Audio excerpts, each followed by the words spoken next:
Assalamualaikum warahmatullahi wabarakatuh.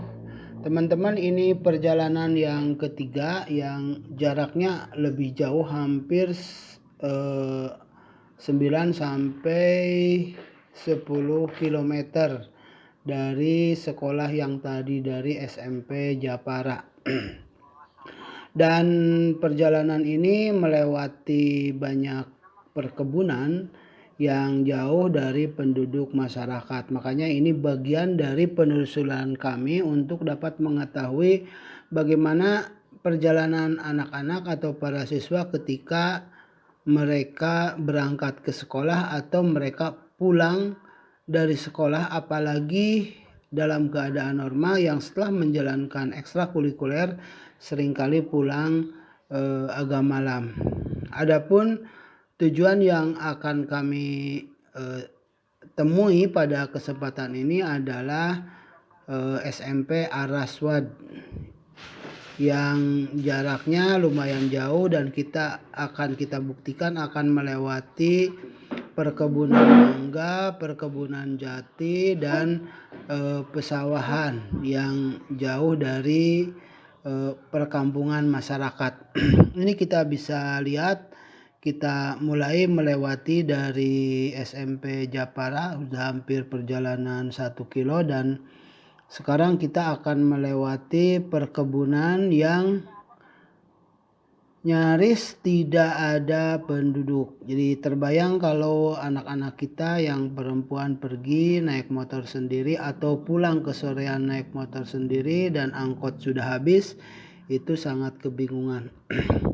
Dan kita sebenarnya dari pihak sekolah seringkali melewati jalan ini apabila ada siswa yang sakit yang harus diantar, yang tidak mungkin orang tuanya dapat menjemputnya karena alat komunikasi atau orang tuanya sendiri sedang berada di ladang, sedang berada di kebun.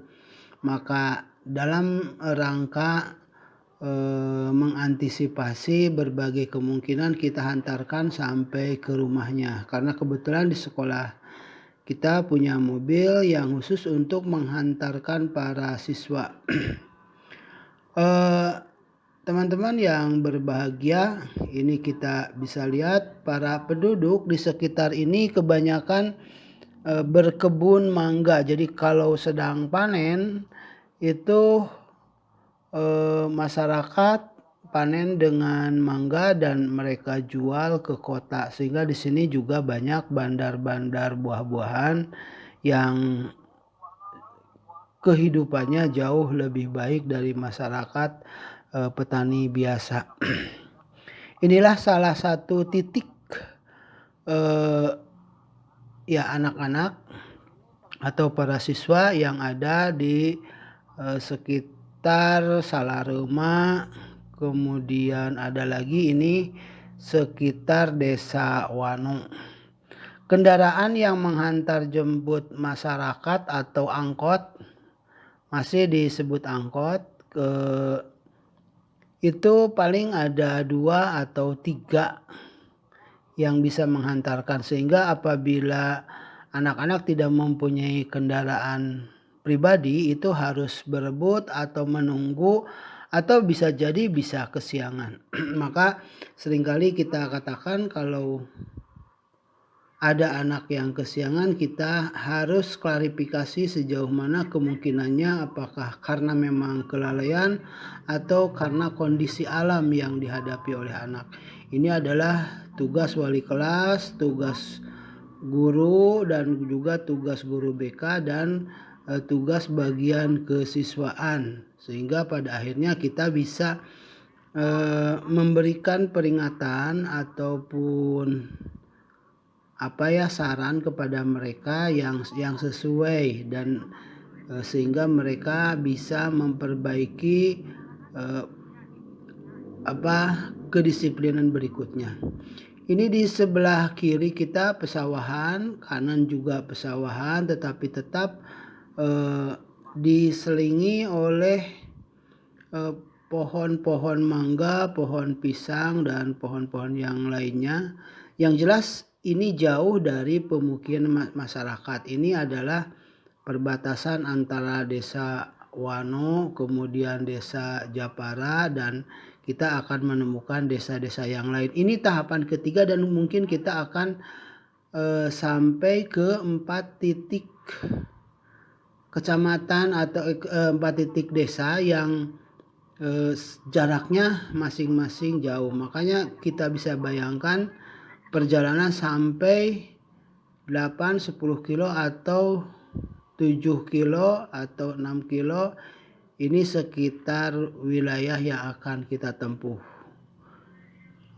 Tetapi ada hal yang menguntungkan adalah jalan-jalan di sini sudah cukup bagus, tidak dalam keadaan rusak, kayaknya habis diperbaiki. Hal yang lain yang perlu dipertimbangkan, ini mungkin saja ada orang-orang yang bekerja dari kota untuk jadi guru atau jadi aparat di daerah sini, apakah sebagai PPL atau sebagai itu pun melakukan hal yang sama. Mereka punya rumah di kota atau maksudnya di sekitar Jalaksana, kemudian dia harus bekerja ke sini. Jadi tetap hilir mudik masih banyak gitu. Bisa dibayangkan ini perjalanan sangat lumayan jauh. Emang kita tidak terlalu terasa karena kita menggunakan roda 4 dan kita bukan orang yang mengemudinya. Bayangkan kalau sambil ya nyetir kemudian suasananya sendirian, itu ada sesuatu yang harus dikhawatiri. Bukan hal-hal yang magis atau hal yang gaib, tetapi yang dikhawatiri adalah sesuatu yang karena ya ulah manusia yang lain yang memanfaatkan kondisi yang sangat sepi. Ini untuk sampai ke tujuan ke Araswad itu sudah dekat. Tetapi ada yang saya ingat, seseorang murid tadinya dan sekarang sudah jadi guru, tetapi dia juga dalam selama mengajar dan setelah mengajar karena penyakit dia akhirnya mendahului kita dan sudah kembali, yaitu orang yang punya jasa untuk merintis terbentuknya SMA terbuka di Jalaksananya, yaitu Ibu Isah. Dan dia sangat berjasa sehingga ada beberapa TKB yang sampai sekarang masih jalan. Bahkan kita pernah survei ke desa yang namanya saja serem, yaitu Kalimati. Jadi sebuah tempat yang hampir jaraknya sangat jauh dan seolah-olah terisolasi. Ini sudah kita tempuh, tetapi kebetulan di sana tidak ada yang merespon untuk melanjutkan ke SMA terbuka, dan sekarang kayaknya sudah ada SMP yang ada di situ walaupun ya muridnya sangat sedikit.